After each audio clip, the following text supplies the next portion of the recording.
Hello, it's Tom Beasley, the editor of the Popcorn Muncher, and welcome once again to our YouTube channel. Now, today is a very important day because I need to talk to you about the imminent arrival on UK DVD and Blu-ray of one of the most significant and important movies of the modern era.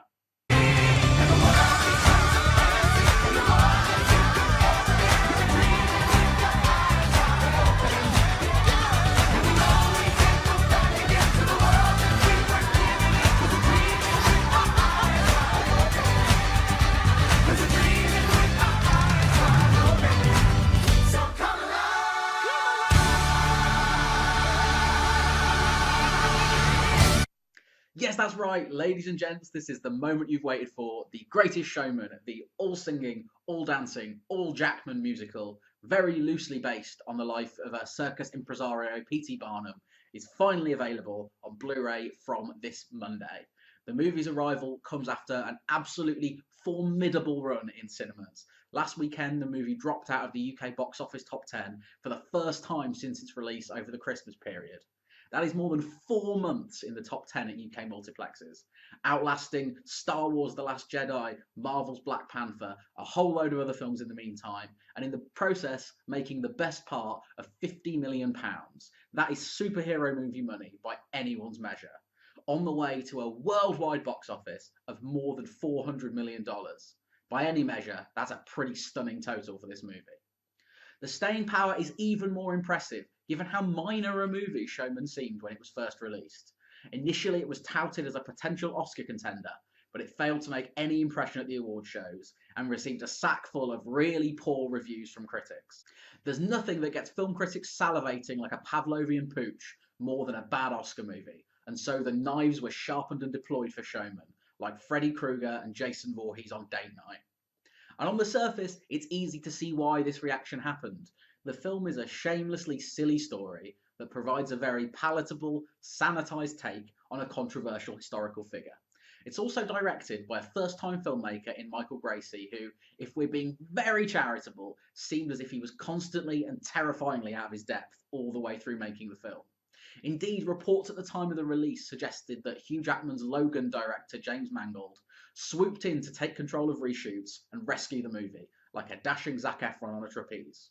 Now, against that backdrop, the reviews are perhaps pretty understandable. It was called the lamest show on earth by the New York Post, and Jason Zinnerman in the New York Times wrote that it's a montage sequence that occasionally turns into a movie.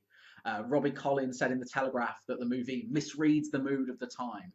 Mark Kermode even went as far to say on BBC Radio 5 Live that the film doesn't have a memorable song in it, an argument he has since been willing to chuckle at himself about. Now, I know that this is hardly a controversial point to make on the internet, but this time, the critics were wrong. The Greatest Showman is an exceptionally rare example of a movie that genuinely feels like it deserves the moniker of being for audiences, not for critics. Now, even as I say that, I find myself cringing, because it's an argument deployed solely by two groups of people. On one hand, it's actors who are, with goodwill, trying to promote a movie that's terrible. And on the other hand, it's internet morons who are taking a brief break from burning effigies of Rian Johnson, spitting on copies of the all-female Ghostbusters reboot, and demanding that DC release the non-existent Snyder Cut of various movies. In the case of The Greatest Showman, though, it's a point that's provably true. On the face of it, this is a movie that could have gone either way.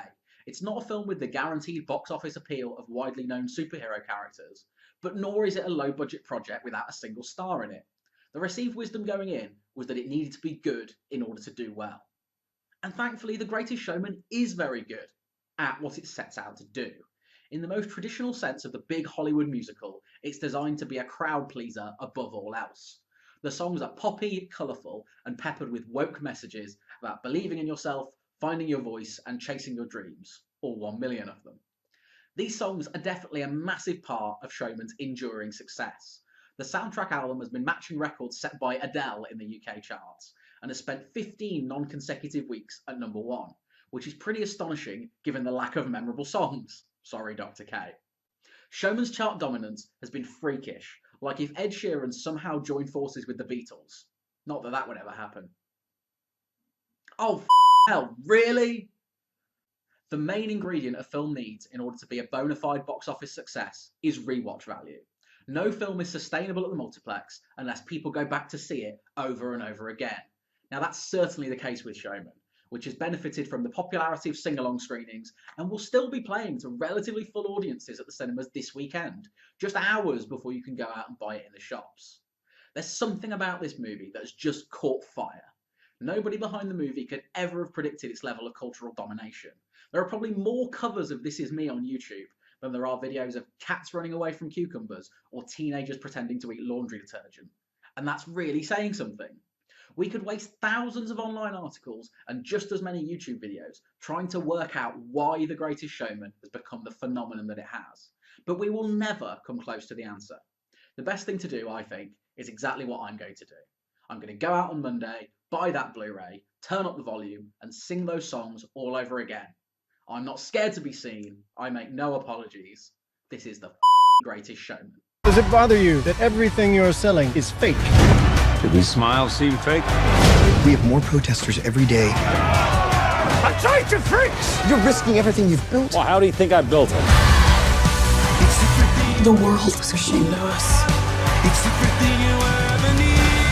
But you put us in the spotlight. But don't just take my word for it. Let me know what you think. How many times have you seen The Greatest Showman? Do you get on board with all of the hype, or are you a bit baffled as to what it's all about? Let me know in the comment sections, and be sure to leave a like on this video, subscribe to the channel, and head over to thepopcornmunch.com for lots of film reviews, articles, podcasts, lots of great stuff. All of our social media feeds are in the description below, so do follow those. But in the meantime, I will see you next week for another video.